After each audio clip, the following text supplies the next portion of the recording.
Those are not here.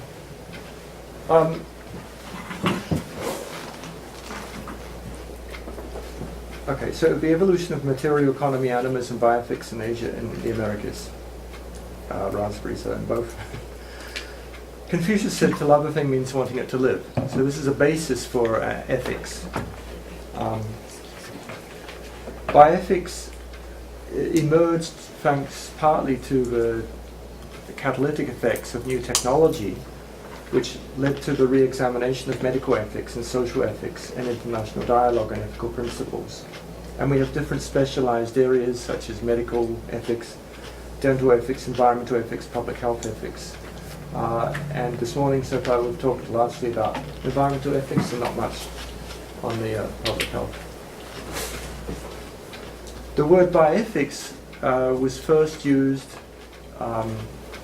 actually by a German pastor called Fritzjar, who wrote a paper in 1927, and the title was The Bioethical Responsibilities of Human Beings to Plants and Animals, which is rather ecologically centric for a Protestant pastor in Germany in 1927. Van Riese Potter, an American, used the term bioethics to the bridge to the future in 1970. And so that's Golden Gate Bridge in the usual morning. It's cloudy. And when we're trying to see between cultures of different peoples, sometimes the view is murky. It's not always easy to pass across. But the idea is we can still exchange, and we can still, in fact, if we work at it, find a way for dialogue between cultures. So one way to view bioethics is descriptive ethics. It's the way people view life, their moral interactions and responsibilities of living organisms in their life. So I have my bioethic, you have your bioethic. So how can we describe that? So indigenous knowledge systems are critical, and we have to ensure they survive, and the wisdom is applied in many areas. For this topic today, one question is, did they have a market economy? Okay, and this relates to what we are talking about sustainability, about oak flats, about the questions of multinational companies. So maybe actually some cultures did have a market economy and some did not. And perhaps the externalization of the environment as something not to be valued did occur, but it was less detrimental on the environment when there was lower population pressure. Is there a conflict between animistic beliefs and market economies? And I want to refer to a paper from a conference I organized nearly 20 years ago in Japan, Lessons from Japanese Religion and History of Bioethics, and I will read through the text of this. That responsibility for the bulk of the world's economy and environmental related problems can be laid at the feet of something called Western culture has become almost an article of faith for the political and academic left. This accusation itself raises an intriguing set of questions. Is modern man's unrepentant rape of the world's economy an accidental artifact of history, or the emergence of a particular society or civilization? Have human interactions with the environment, in particular the use of or overuse of natural resources, been significantly determined by elements of culture such as religious or philosophical worldviews? Are the worldviews alternative to those underlying modern European civilization that are intrinsically healthier for the environment? And would the more prominent ascendancy to the world historical stage of one of these alternative worldviews have left us with a better ecological legacy today? The answer to the third question, at least, would seem to be a qualified yes. The answers to the others, however, are far less clear. So this paper of Carl Friday, he was a follower of Kashima Shinju, which is a samurai fighting art in Japan. And so when I was a professor in Japan, for the first 15 years I was in the University of Tsukuba, and my neighbor professor was a samurai. He is the head samurai of a Kashima shrine, which is where the god of war, lives still today. I always take people, it's close, relatively close to the Narita Tokyo airport, and we were both early risers, and we'd often both pray to the sun as it rose, and this was a tradition that's still used in many parts of the world, including in Indigenous culture here. And Carl Friday was one of his students, who was actually a kind of teacher of this art so they do exercises, they use real samurai swords, and they are quite good at what they do. Every day, the students in the university who were students would practice with bamboo swords in the campus. Only when they become a very clear master would you want them practicing with a real sword. Those swords are quite sharp. So, in this paper, Carl Friday asks, so I go back, the Judeo-Christian worldview, which Leanne called as the contrasted in a sense with some of the mainstream American view, emphasizes man's apartness from and rights to lordship over nature. It correlates fairly well with what Animism described as shallow ecology, while the traditional Japanese worldview, deriving from a blend of native shamanistic spirit cults Shinto, with elements of Buddhism, Taoism, and Confucianism, and emphasizing man's continuity with nature within a monistic or unitary cosmos, resembles Nasa's notion of deep ecology. Thus it seems logical that the Japanese worldview ought to have produced better caretakers of the environment than the Judeo-Christian one. Next point, the historical record, however, particularly of the Tokugawa period, 1600 to 1868, Japan, however, suggests otherwise. As recent research by Conrad Topman and others demonstrates, this period was one of rapid and far-reaching social and economic change that placed unprecedented demands on existing resources and ecosystem. Rising demand depleted accessible supplies.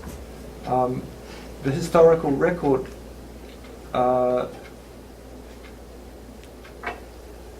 it demonstrates otherwise. Unprecedented environmental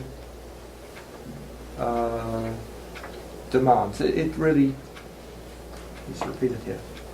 Rising demand depleted these accessible supplies of unrenewable resources and outpaced reproductive capacity of the biosystem. So by the mid-1700s, Japan faced numerous environmental and resource-related problems of broad-ranging consequence.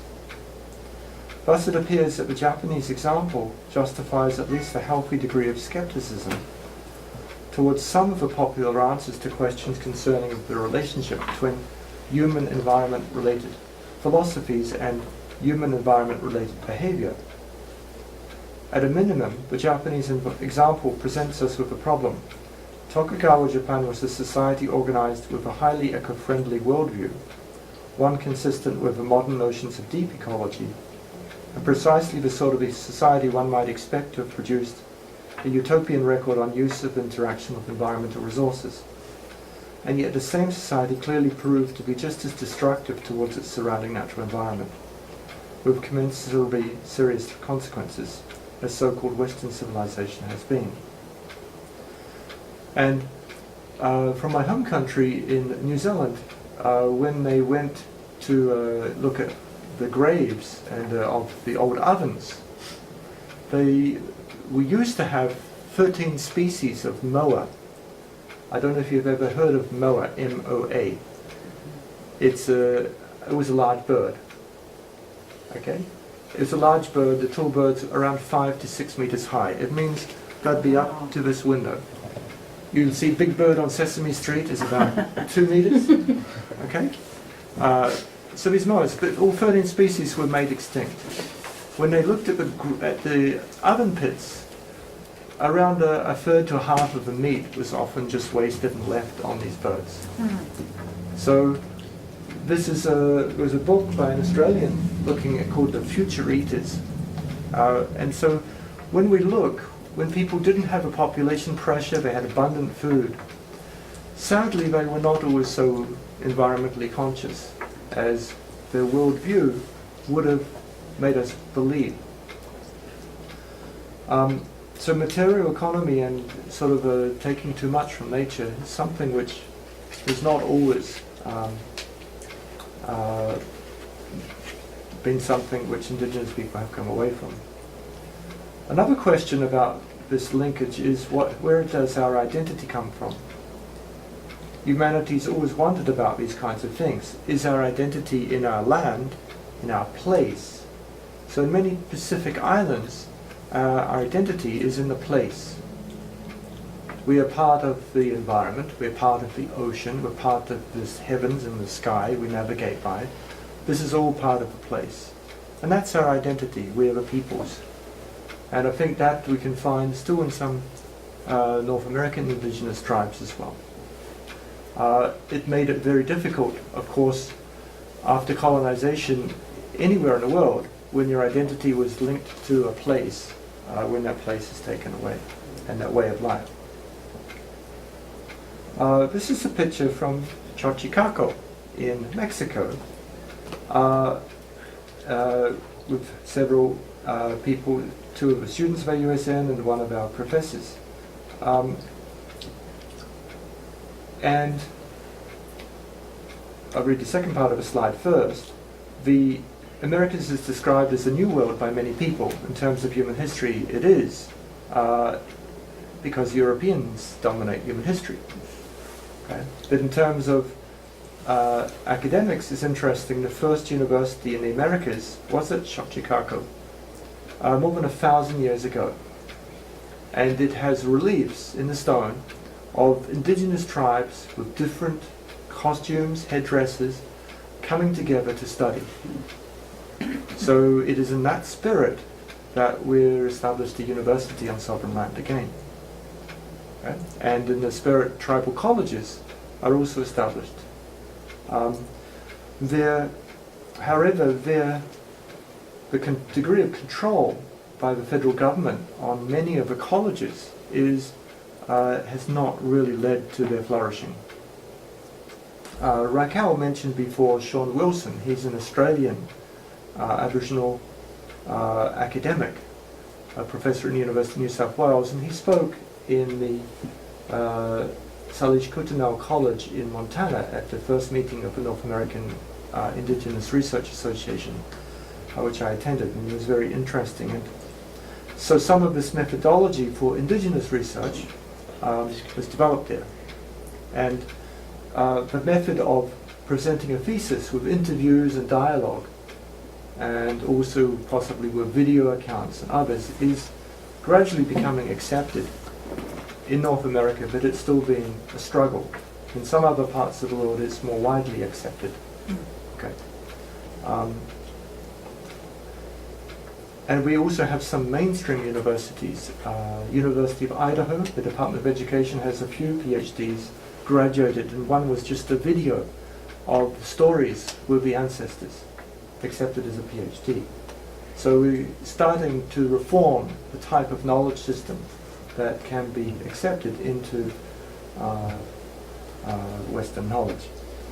And I also mentioned that the first AUSN, and this is Institute for Investigation of Bioethics, our partner in Mexico, conference on Indigenous bioethics was held in an Aztec temple, which still exists in Mexico City. And if you read, by the way, the stories of Cortez as he came into Mexico City, and he described a city with very clean, extremely organized, running very well. Thank you very much, without the Europeans. Unfortunately, Cortez was part of the changes to that. Though it's interesting in the sense, I found the mixing of blood in Mexico and some Latin American countries much more than North America.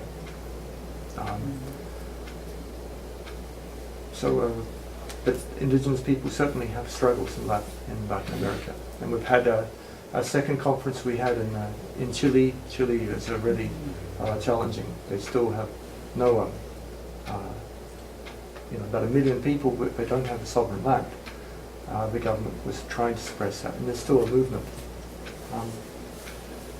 Viewpoints for our bioethics, do they come from anthropocentric views, biocentric or ecocentric views? We need to teach, so I was talking about teaching kids, like Leon's talking, for much of my life. What view do they teach? Because these children are all looking to the future, they're all looking at, what are we going to teach them about their identity and their way of thinking and their values?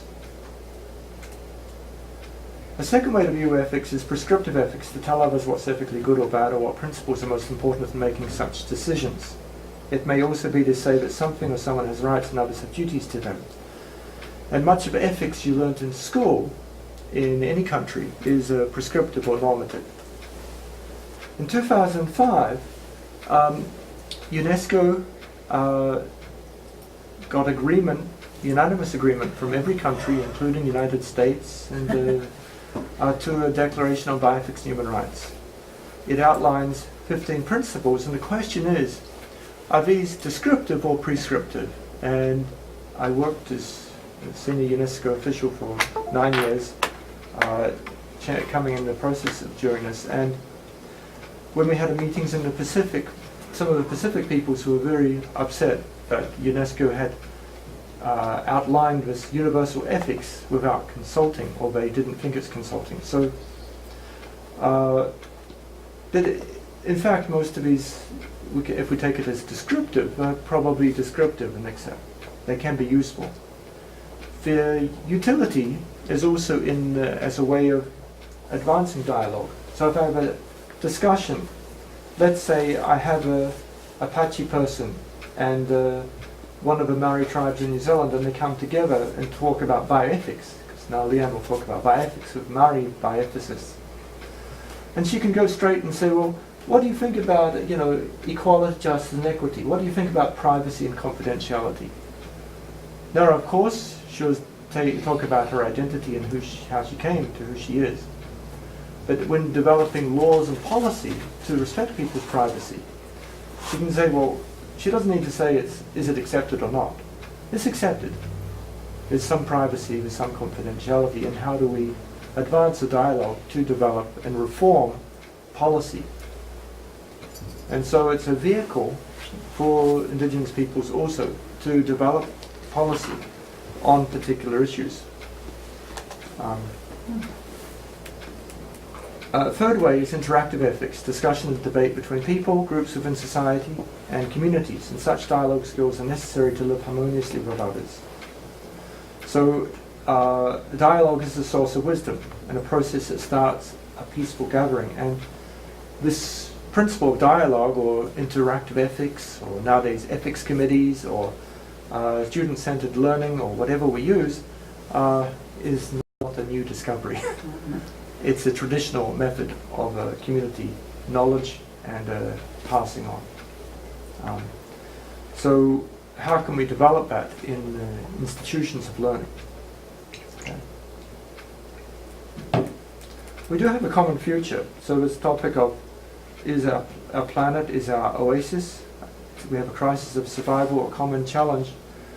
Do we have common values, or do we have shared goals? And at least we have shared goals we can work towards. This is a publication.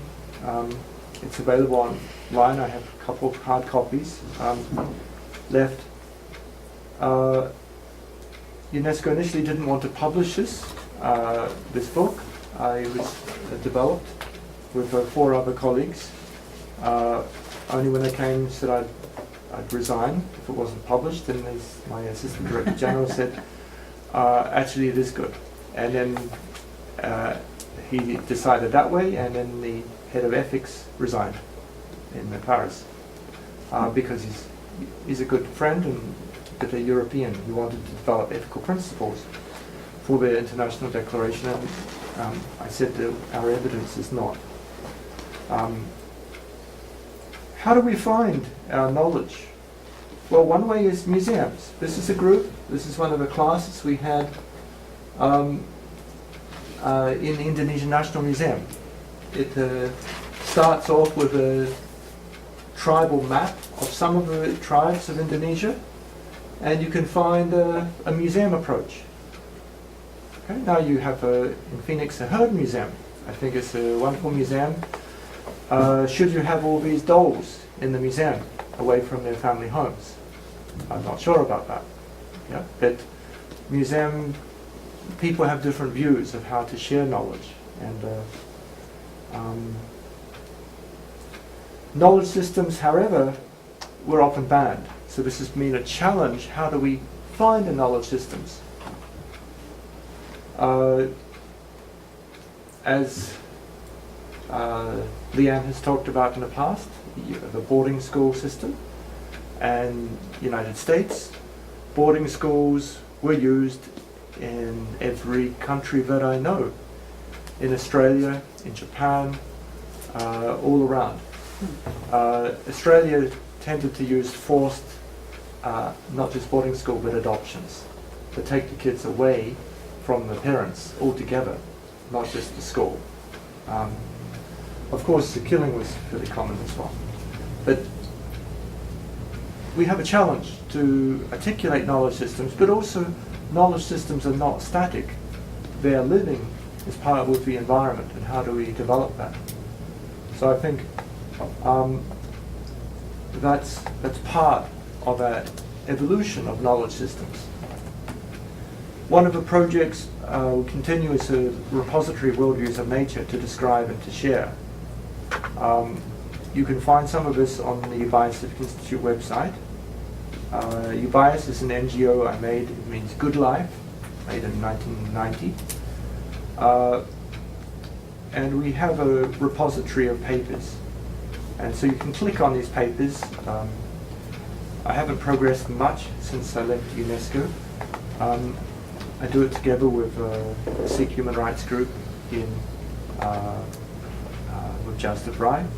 And together, who was one of the co-authors for the Universal Ethical Principles book, saying, well, why don't we have a repository of worldviews of nature of those communities who'd like to share?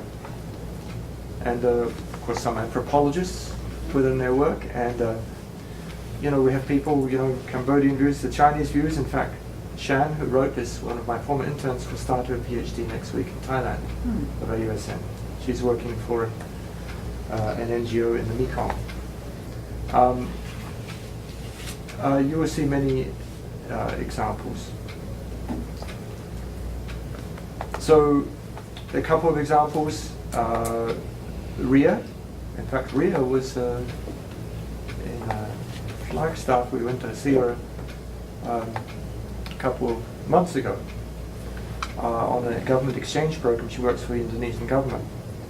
But she wrote this about the Talang Mamak people. It's a matriarchal society where the property is owned by the woman. It's in Indonesia. So the art of defense, the martial art, is part of the philosophy of the spirit of nature.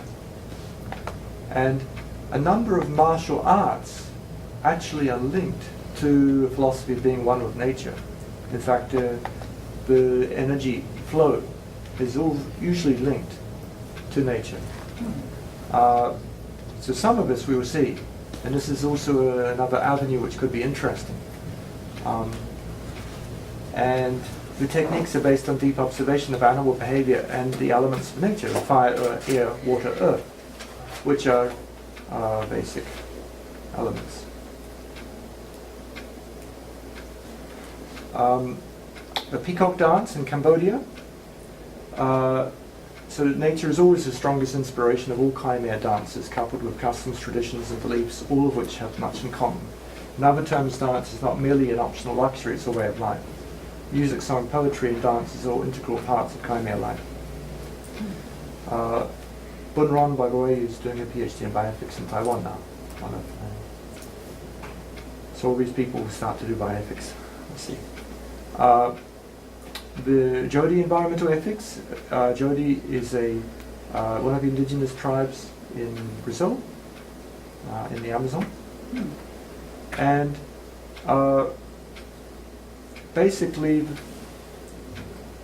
often they are together with monkeys, other animals on their body, and when they're on their body, they are one, not a separate entity. So the identity is part of the being together with the creatures or the plants that you are. And there are thousands, and so much to describe. If anyone really wants to do anthropology, I suggest New Guinea. I went to Papua New Guinea was one of my, I was responsible for 47 countries in Asia Pacific. Papua New Guinea was one of them. And I went to the university in Papua New Guinea, and 850 official languages, 2,000 indigenous tribes. Basically, I was trying to motivate even high school kids to try to describe their culture before it's lost. The main university did have an anthropologist, but he died of yellow fever, just to get him out of the tribes, and I hadn't replaced him. They were busy, the email system had been down for 6 months. Okay? So if you complain about internet connection, it's probably quite healthy, Talked about oak flats yesterday with Jude and Leanne. So you can do work, but it's a great challenge for survival of their knowledge, because mining has taken them. And without education and articulation of why they want to protect the land, companies just take the land and take them. You saw a picture in Leanne's presentation. We were, I think, blessed that we could take what I understand the first international group to the San Carlos Memorial with the Youth Peace Ambassadors Conference. And so I found the Apache people welcoming of who we people are, and welcoming the views and willing to dialogue and share, and everyone can learn so much from each other. And so the opportunity is there, as Leanne also mentioned, for people to share and to join. This is a missed opportunity. So we should be taking all these high school kids out there. Hopefully we can get people. This is Auraki. Auraki means cloud piercer. Its another name is Aurangi. My primary school was Aurangi Primary School. It was across the road from my house.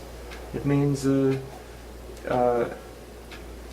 cloud piercer, which you may have heard in New Zealand of Mount Cook. It's the highest mountain. Okay, but it's a wonderful place. So actually, this was the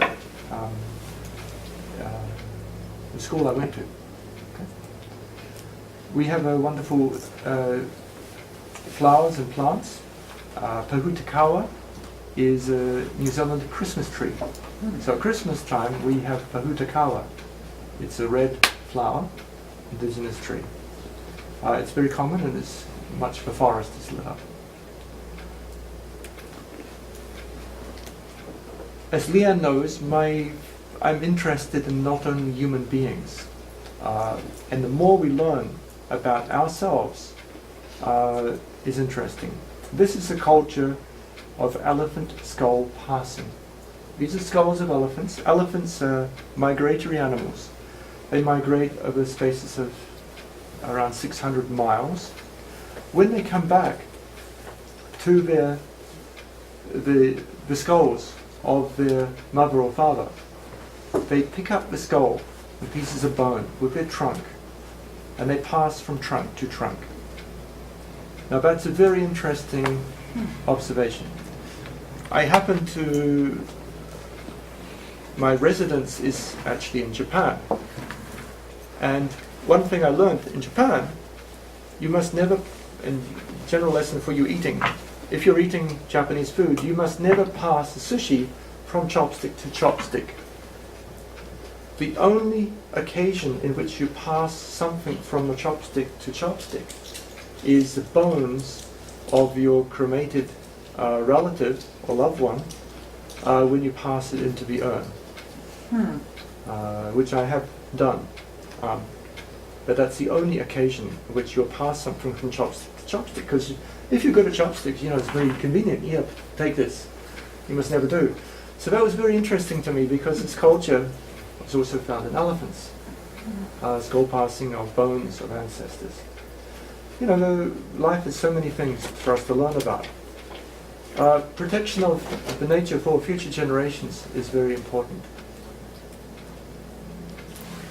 Globalization and Western research paradigm impacts indigenous groups. We have a shift from short-term to short-term views from a long-term. So the material economy, the short-term economics. Okay, maybe in 2 years it's going to be a good outcome for the community. But we need a long-term view. Sustainability is a long time. And if they use their same market economy models with a long-term view, they show that it's not economical. Increasing gap between rich and the poor, famine and malnutrition, economic traps. So much of the work of colonization and decolonization has been looking at countries who are put into economic trap. And the WTO and World Bank continue in this tradition of trapping countries. And one of the reasons that institutes like United Nations University Institute of Advanced Studies, which Govindan was director, or UNESCO's Social and Human Sciences sector, which I was regional advisor for, was sort of shutting down, is because we question World Bank and UNDP policies and say these are wrong. Total free market economy and system it never worked.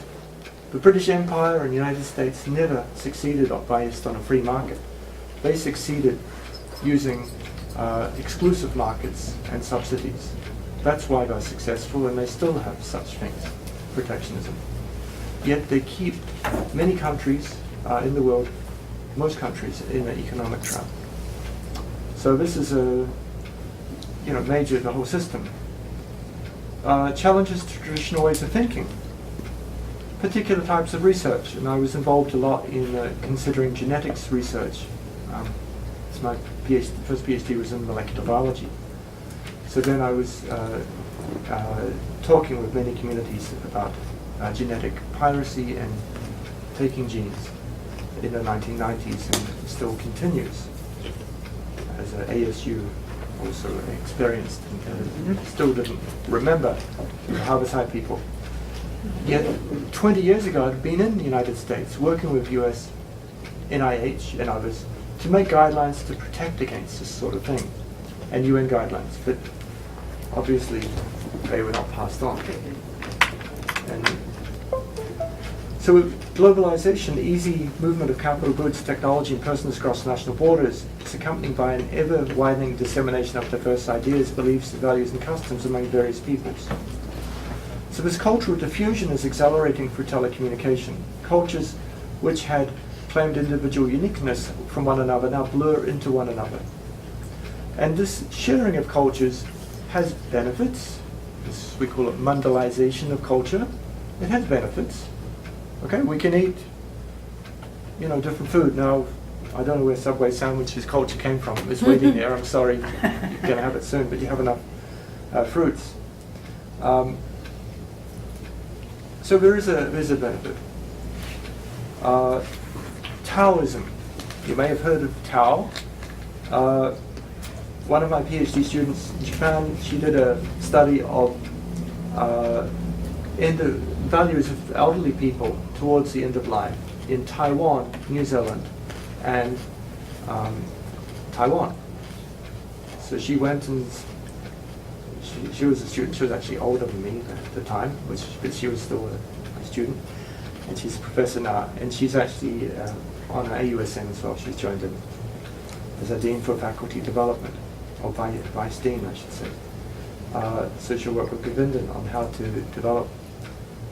But one of the things I learned from her research was in the Japanese and the Taiwanese elderly people are saying, we want at the end of life to flow with nature. Enough is enough.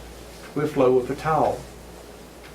And in New Zealand, these elderly people were many were saying the same, and I thought, well, actually, this Taoism is sort of universal, that people accept in the end to flow with nature, not to fight anymore.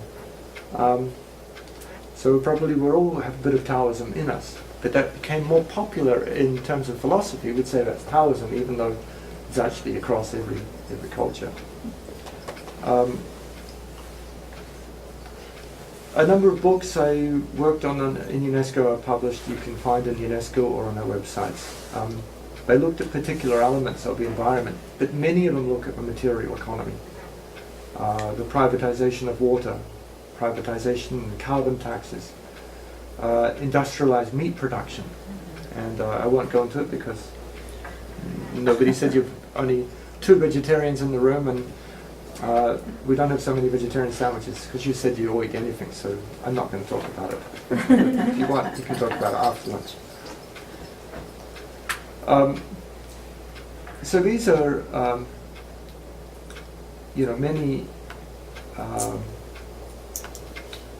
many questions. I just want to check our Skype group. Okay, they're still doing. Okay.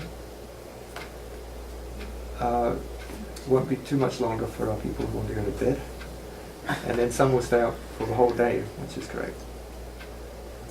Tsunami warning stones. You know the word tsunami? It was the first Japanese word I learned as a primary school kid going to Airangi Primary School.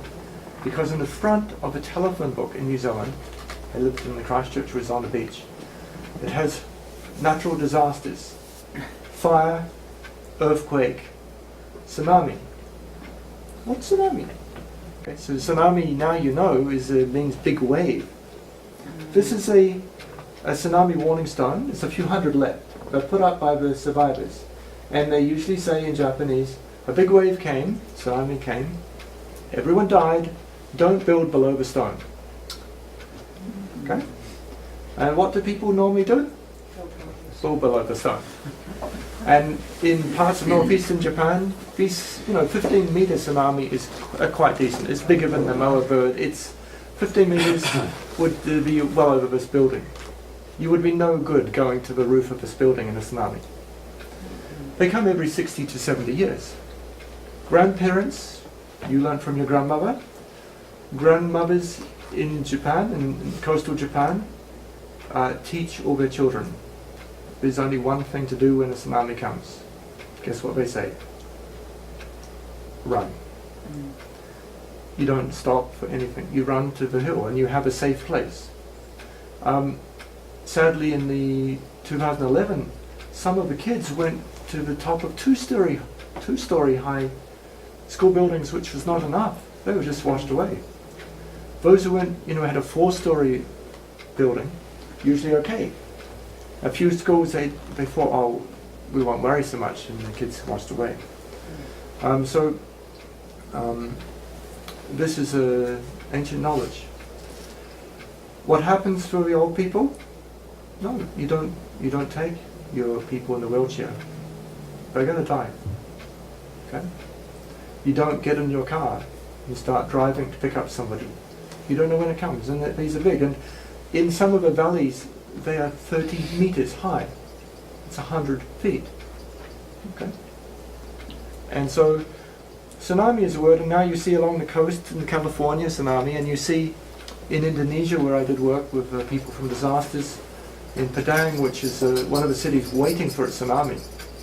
They have specially constructed large slopes onto these protected buildings.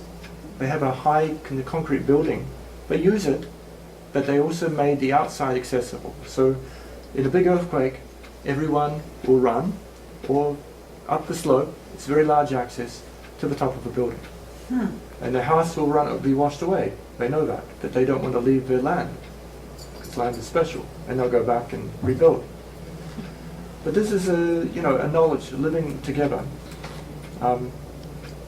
Sadly, the people cleaning up Fukushima, often indigenous people, subcontracted people with a very poor your rights protection.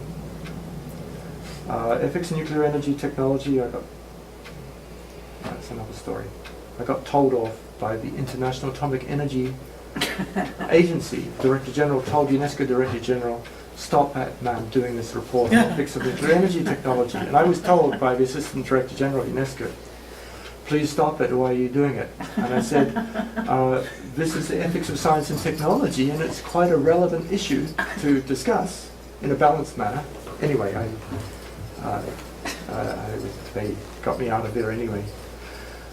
We have to reconsider our food choices. I made the website so complex, even though I left 3 years ago. This draft report is still hidden and available to download from the UNESCO website. And they also told me, don't put draft reports on it. It's public consultation, isn't this what the UN is doing? And it's still there. It actually needs some corrections, but... you should go in there and correct it.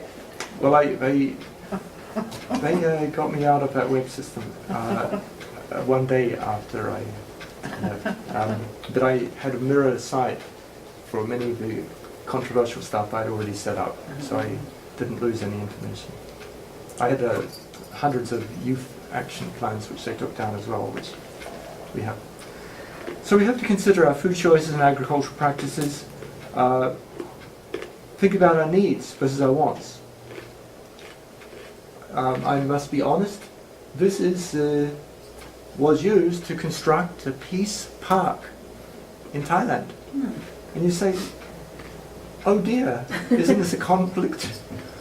Well, actually it's very dry in the 6 months, 7 months of the year. We needed to put in water lines. So we used this to put in water lines. And then we had marked off all the trees we thought were unique. And we planted many more trees. So this is a wilderness zone. Issues of digging up buried bones in Black Mesa. Now, my name is Darryl Mesa, but it's spelt differently. I never knew that I'd be walking around mesas in Arizona. Bauxite production that Govindan talked about. When I was a child, Save Manapuri Lake was a big campaign. It's like an Oak Flat campaign, but in New Zealand. It was to provide cheap electricity to refine aluminium using electricity.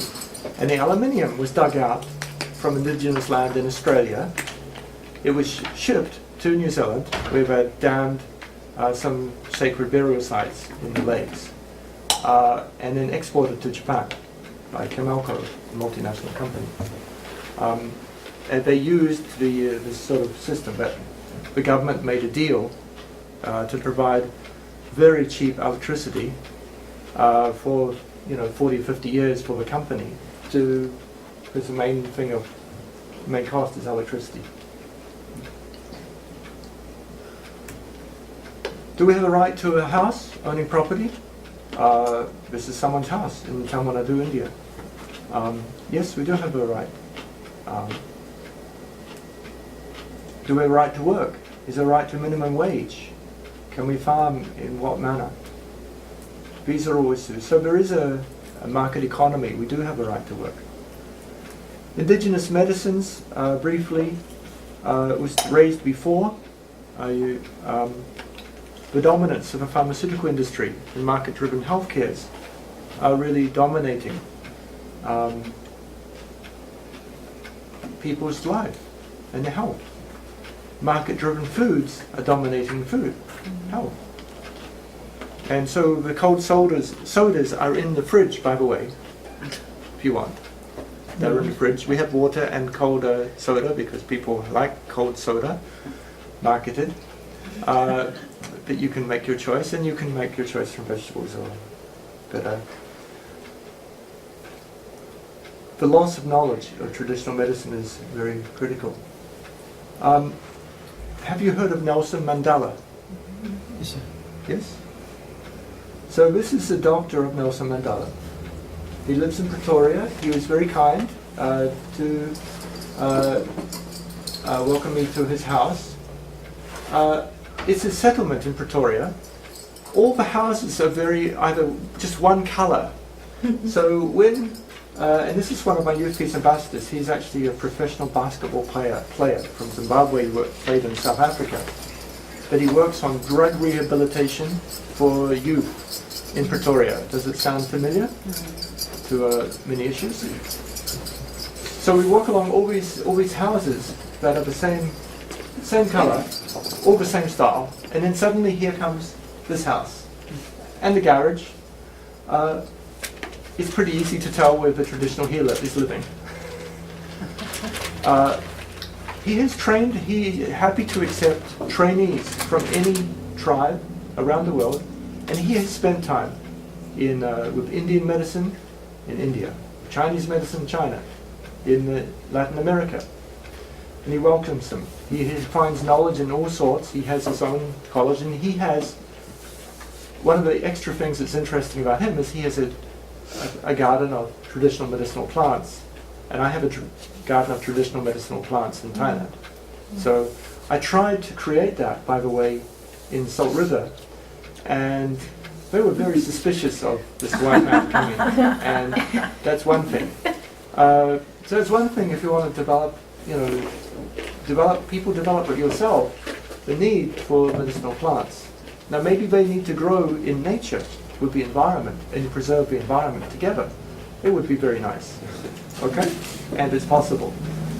Okay, so people like Tony trying to do that, and to teach that knowledge.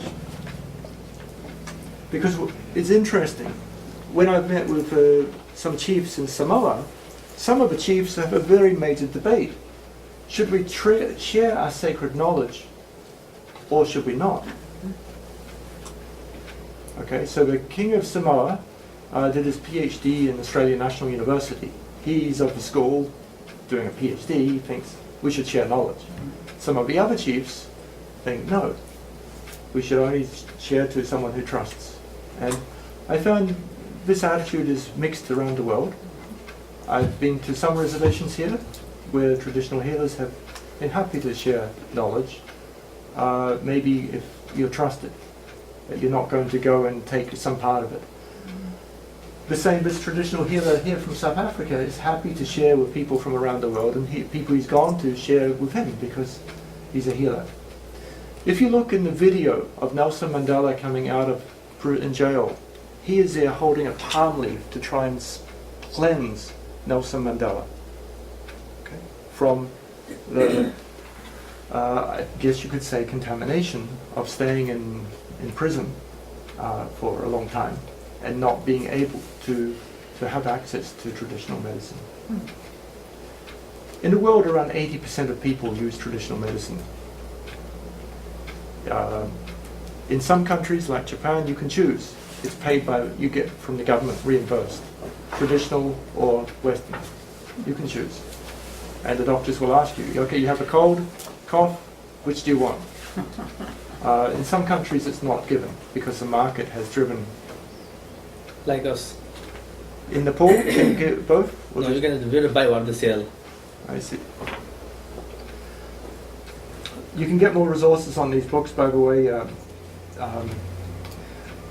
Coming to the end, so history of colonization also extended before European expansion by persons of all religions who had military mind. So colonization occurred by all people. There were slaves of different tribes made. The efficiency of modern colonization is something which is has really had a global disruption. Some groups, it's said Genghis Khan's gene is found in almost all Europeans. One of my dear colleagues is Mongolian. He was working for 3 years as my research assistant. He's Mongolian, a lawyer from Mongolia, and he's gone back, but he always would joke about this. And he's but I have some of Genghis Khan's genes. Thanks a lot, Genghis Khan. He came and he bred. So we're trying to get people together. I think together we can address. This is another one of our workshops in hot springs in Summit Volcano. Sometimes people are very afraid of volcanoes. but they are living, and the spirit is very active in them, and they offer us great things. So next week I'll be in Hot Springs in Thailand on the way in a conference, and then I'll get them to do some activities on the International Peace Park, and you're welcome to Thailand anytime, especially if you like gardening. Just joking. Pretty. You can pray and meditate too. Okay, so thank you very much. I think it was, what I'd like is I think we'll have lunch, and if anyone on our Skype group has a question, you ask a question. The people here, we have a discussion later. So Zara, you think anybody from Skype, you have any questions? Then if you, we'll have a lunch break, and if you're still alive, you can join us after. For some of you, it's through the whole night. So yes. G'day. Okay. Hello. Come in. Come in. We're just. I don't want to interrupt. Yeah. Have a seat. Is that okay? Yes, we're just having discussion on paper and just in time for lunch. Great. Hi, everybody. Okay, so Zara mentions modernization is we've lost touch with human values, listening, and in medicine as well. Those issues, I think, too. Traditional healing involved spiritual elements as well as physical elements. And nowadays, if the doctor touches, sometimes it's a problem. Yes. But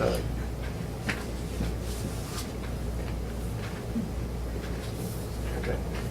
Any other questions from our lunch break? Will be around 30 minutes, Johannes. So it's up to you. If you want, I'll leave you connected. Okay. Okay, now we're live. Okay. Glad you're alive.